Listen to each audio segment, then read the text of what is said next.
Suami yang paling baik, yang paling sayang sama istri. Jangan pelit jadi suami. Jangan pelit jadi suami. Harus sayang jadi suami, betul? Mohon maaf kalau nggak bisa nyayangin, minimal jangan nyakitin. Ini yang paling kesel, mohon maaf, nyayangin enggak nyakitin. Ada yang begitu? Ada yang begitu? Di sini ada orangnya. Yang mana orangnya? Tala'al badru alaina min Bismillahirrahmanirrahim. Assalamualaikum warahmatullahi wabarakatuh.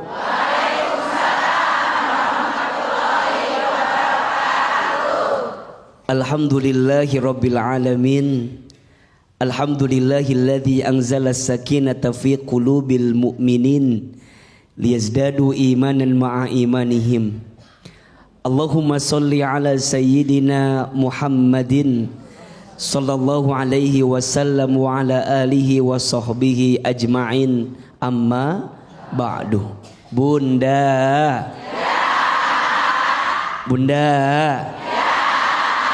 mudah-mudahan kita semua selalu sehat walafiat. Mudah-mudahan kita semua selalu disayangi oleh Allah. Dan mudah-mudahan hidup kita makin berkah. Amin ya rabbal alamin. Bunda, jangan sakiti tulang rusukmu. Betul? Wanita itu atau perempuan itu diciptakan dari tulang rusuk sebelah kiri dekat ke hati.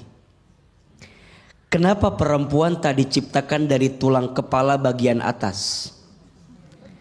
Dan kenapa perempuan tak diciptakan dari tulang kaki bagian bawah? Tapi perempuan diciptakan dari tulang rusuk sebelah kiri dekat ke jantung hati. Mau tahu jawabannya? Tahu aja, tahu banget. Cius. Mie apa?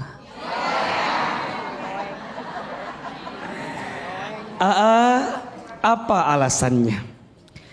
Perempuan tak diciptakan dari tulang kepala bagian atas karena posisinya bukan hanya untuk disanjung dan dipuja. Perempuan tak diciptakan dari tulang kaki bagian bawah karena posisinya bukan untuk dihina dan dicaci maki. Tapi perempuan diciptakan dari tulang rusuk sebelah kiri dekat ke hati karena posisinya untuk dicintai dan dihormati.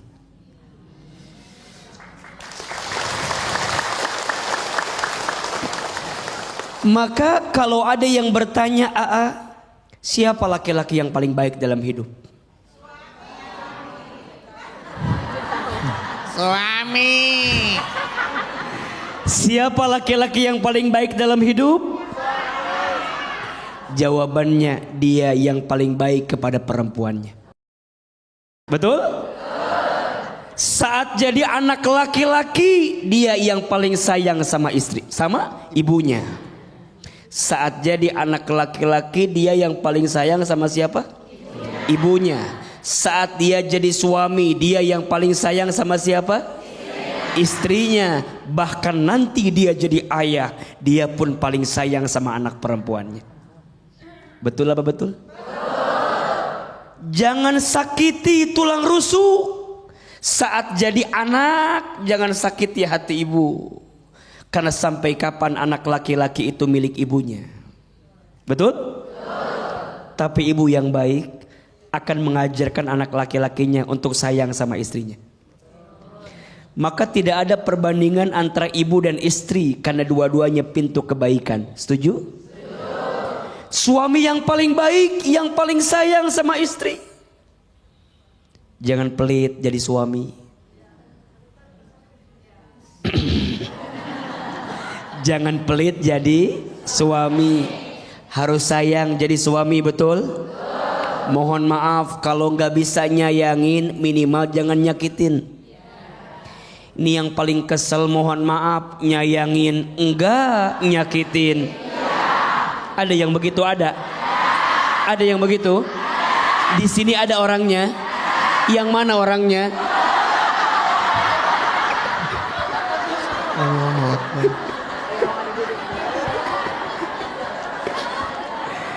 Maka Nabi SAW bersabda, khairukum li ahlihi wa ana khairukum li ahli. Sebaik-baiknya seorang suami yang paling baik kepada keluarganya. Betul? Dan yang paling baik kepada keluargaku, kata Nabi, adalah aku, Nabi SAW.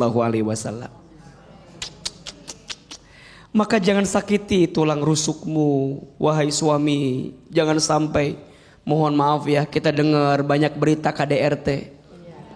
Sedih nggak kira-kira? Mohon maaf kalau ada seorang istri yang di KDRT oleh suami, mohon maaf, yang paling sakit hati adalah ayahnya. Betul? Ayahnya sejak kecil merawatnya, mendidiknya, menjaganya, melindunginya, membesarkannya. Setelah dewasa bertemu dengan laki-laki yang barangkali setahun 2 tahun, kemudian nikah. Setelah menikah malah disiksa, dikeraskan. Nauzubillahi min dzalik. Begitu seterusnya. Maka bagi saya seorang ayah yang diizinkan oleh Allah, anak saya perempuan, ibu, ini kan pelajaran buat kita. Bagaimana caranya cinta pertama anak perempuan itu siapa? Ayah. Maka seorang ayah harus hadir di keluarga. Ayah itu bukan hanya sekedar ATM berjalan yang kalau butuh duit baru minta sama ayahnya. Betul? Tapi lebih dari itu, ayah adalah teladan dalam kehidupan. Portofolio terbaik, terindah dalam keseharian. Kalau sosok ayah sudah hilang dalam keluarga, kepada siapa lagi seorang anak harus berkiblat dalam kebaikannya? Betul? Mudah-mudahan kita semua menjadi orang yang pandai menjaga tulang rusuk kita dalam hidup ini. Dan mudah-mudahan bunda jadi istri yang disayangi oleh pasangannya masing-masing. Amin ya Rabbal Alamin. Baik, boleh tepuk tangan untuk Ahilman, ibu. Sekarang siapa tulang rusuk yang mau bertanya? Siapa yang mau bertanya? Siapa yang mau bertanya? Siapa yang mau saya? Silakan, Bu.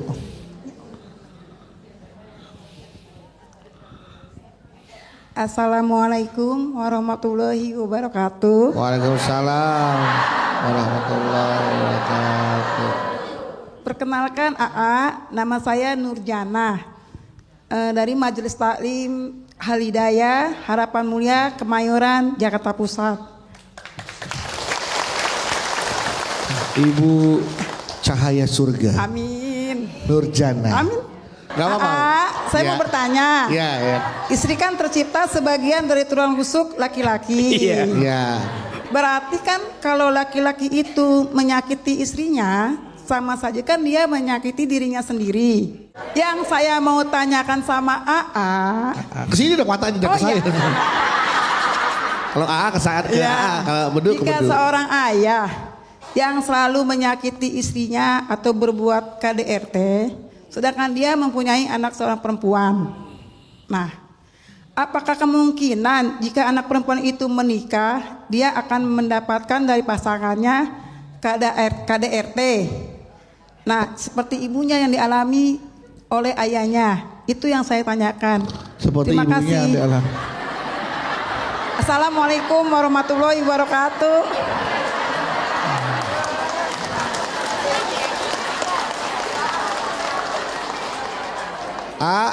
Mau bertanya, tadi Ibu Nurjana bertanya. Kan katanya wanita tercipta dari tulang rusuk laki-laki, sebagian. Kalau laki-laki menyakiti wanita, KDRT kepada wanita, berarti dia menyakiti tulang rusuk, menyakiti dirinya sendiri dong, ayah. Dan apabila dia punya seorang anak wanita, apakah mungkin kejadian KDRT yang dia lakukan kepada istrinya bisa menimpa kepada anak perempuannya? Seperti itu. Begitu Bu Nur ya? Iya. Bunda, inilah yang dikhawatirkan dan ditakutkan. Kalau ada seorang ayah, ada seorang suami yang pandai menyakiti hati istrinya, bahkan di depan mata anaknya. Ini yang dikhawatirkan akan jadi trauma yang mendalam bagi seorang anak. Betul? Apalagi jika seorang anaknya perempuan, dia akan takut lihat laki-laki. Ini yang dikhawatirkan. Belum sampai apakah nanti kalau dia menikah akan dapat KDRT juga atau tidak. Belum sampai ke sana. Jangan-jangan karena suka melihat ayahnya yang begitu kasar sama ibunya, boleh jadi menjadi trauma yang mendalam. Dia akan takut melihat laki-laki. Dia akan a priori dengan laki-laki. Dan boleh jadi nauzubillahi min dzalik, nanti akan membuat dia juga malah balik kasar dalam hidupnya. Nauzubillahi min. Begitu kalau punya anak laki-laki, dia akan nyontoh. Bapak saya juga sama ibu saya begini. Nauzubillahi min. Maka hati-hati jadi orang tua. Jadi orang tua itu contoh yang paling benar-benar jadi teladan harusnya. Karena mohon maaf bunda sayang pemirsa BTV, anak itu peniru yang paling hebat. Betul? Apa yang dia lihat, apa yang dia dengar itu masuk ke memorinya.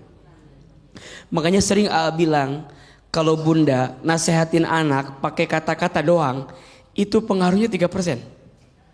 Jadi kalau gini, nak ke masjid, tapi bapaknya nggak ke masjid, 3%. Berapa? 3%. Tapi kalau kalimatnya berubah, nak you ke masjid bareng ayah, itu pengaruhnya 92%. Makanya contoh teladan itu penting atau tidak? Nak baca Quran, tapi ibunya nonton sinetron, pengaruhnya hanya 3%. Tapi kalau ibu bilang gini, nak baca Quran, yuk mama juga baca Quran, kamu juga baca Quran, pengaruhnya 93%. Jelas apa jelas? Berarti jadi orang tua teh kudu jadi contoh bagi anak. Betul? Maka hati-hati para suami, mohon maaf ya, yang suka kasar, nauzubillah. Semoga Allah melembutkan hatimu agar tidak kasar kepada istrimu. Apalagi nauzubillah kasar di depan anak-anakmu, nauzubillah, nauzubillah. Bahkan izin bunda sayang, bunda sebagai rumah tangga kan wajar ya ada konflik ya, ada beda pendapat ya, kadang-kadang kan ada salah paham. Kalau bisa ya jangan bertengkar di depan anak-anak kita. Kan kadang-kadang kita suka melampiaskan gitu, bilang kalau lagi kesel sama suami teh, kamu jangan kayak bapak kamu nanti ya.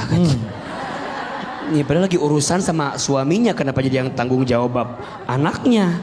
Anak dianterin sekolah sama kita sepanjang jalan, ibu curhat sama anak. Nah, mama nyesel dikasih sama bapak kamu tuh. Kalau nggak ada kamu mama males mama teh ketemu. Kata anaknya, kenapa curhat ke saya? Anaknya yang nggak tahu apa-apa jadi kebawa apa-apa, betul? Anak mah taunya yang baik-baik saja, agar dia menyontoh yang baik-baik untuk kita. Insya Allah. Tepuk tangan buat ibu yang bertanya tadi. Jadi kalau bisa, kalau ada masalah sama suami, perbedaan pendapat, pertengkaran, kalau bisa di dalam kamar ayah, jangan sampai keluar kamar. Iya. Artinya jangan sampai terdengar. Iya. Ya kan? Kalau dalam kamar kan nggak mungkin berantem ya kan? Ngapain? Ya nggak tahu kan beres-beres atau apa ya. Kita kan namanya suami istri ya kan.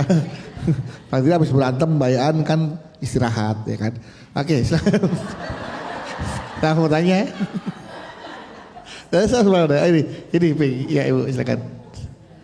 Assalamualaikum warahmatullahi wabarakatuh. Waalaikumsalam warahmatullahi wabarakatuh.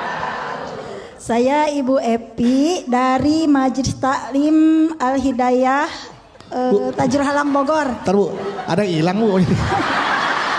Saya Ibu Epi dari Majelis Taklim. Kan A-nya di sini ya? Iya. Kenapa? Saya Ibu Epi. Biar lucu gitu loh. Iya. Kayak ada yang hilang di mana? Saya Ibu Epi. Kayak ini ya, kayak pengumuman di masjid ya. Biar lucu biar lucu. Iya biar lucu. Iya sekali lagi kalau gitu dong. Ya, biar lucu sekali lagi coba. Saya ingin bertanya Aa. Iya. Namanya itu namanya siapa tadi? Namanya? Ibu Evi. Iya, Epi. dari Tajur Halang Bogor. Bogor. silakan. Ya, saya mau bertanya. Iya. Sejak kecil saya melihat keluarga orang tua saya cukup harmonis. Iya. Ya, makanya setelah saya dewasa, saya ingin mendapatkan jodoh yang seperti orang tua saya kayak gitu, Bagus. harmonis. Tapi alhamdulillah saya dapet Alhamdulillah. suami. Iya. Suami Terus seperti- masalahnya apa gitu? Kayaknya udah bahagia ya. Ya apa? Ini gitu? udah happy ending akhirnya kan Bu. Kan belum Udah selesai selesai. dong? Kan belum selesai. Belum selesai. Orang tua saya harmonis. Harmonis. Saya berpikir saya ingin dapat jodoh seperti orang tua saya yang harmonis. Iya. Tapi alhamdulillah saya udah dapat. Ya udah. Selesai. Ini masalahnya apa? Itu udah bahagia lah. Akhirnya mereka berdua hidup bahagia. Iya. Tapi Oh ada tapinya. Ada tapi. permasalahannya setelah saya berumah tangga 2-3 tahun kemudian, sifat dan sikap suami saya berubah. Wow. Oh, Berubah. Wow. Wow. Wow. Wow. Wow. Berubah. Ya nggak sebaik dulu gitu loh. Nggak sebaik dulu. Ya kadang marah-marah, bentak-bentak gitu. Makanya setelah itu saya sering bertengkar. Sering bertengkar. Ya, Ini ya ya. kalau bertengkar itu saya selalu bilang saya ingin pulang ke rumah orang tua saya. Dan yang jadi pertanyaan, apakah saya berdosa membanding-bandingkan suami saya dengan orang tua saya? Itu pertanyaannya. Dan terima kasih atas jawabannya. Assalamualaikum warahmatullahi wabarakatuh. Waalaikumsalam. Apakah saya berdosa. iya Membanding-bandingkan suami saya dengan orang tua saya Iya. ya.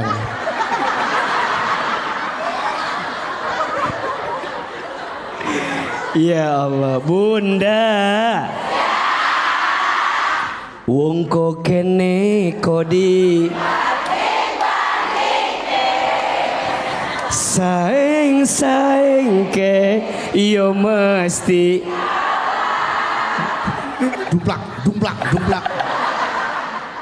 Bunda. Kalau hidup mau bahagia jangan suka banding-banding ke. Iya apa iya? Ibu, ini adalah bab ujian bagi ibu. Bagaimana ibu dapat pahala sabar kalau semua tuh harus berjalan dengan sebaik-baiknya yang mau ibu, betul? Ustadz, kok beda ya suami aku dengan bapak aku? Ya pasti beda lah. Ya jangan dibandingkan. Udah pasti beda kan? Ya. Jadi Bunda sayang, ini catat ya. Jangan pernah mencari yang sempurna.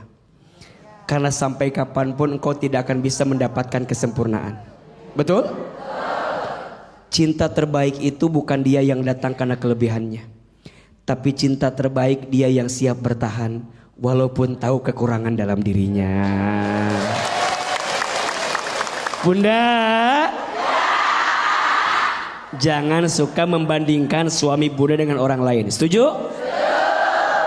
Tepuk tangan buat beliau.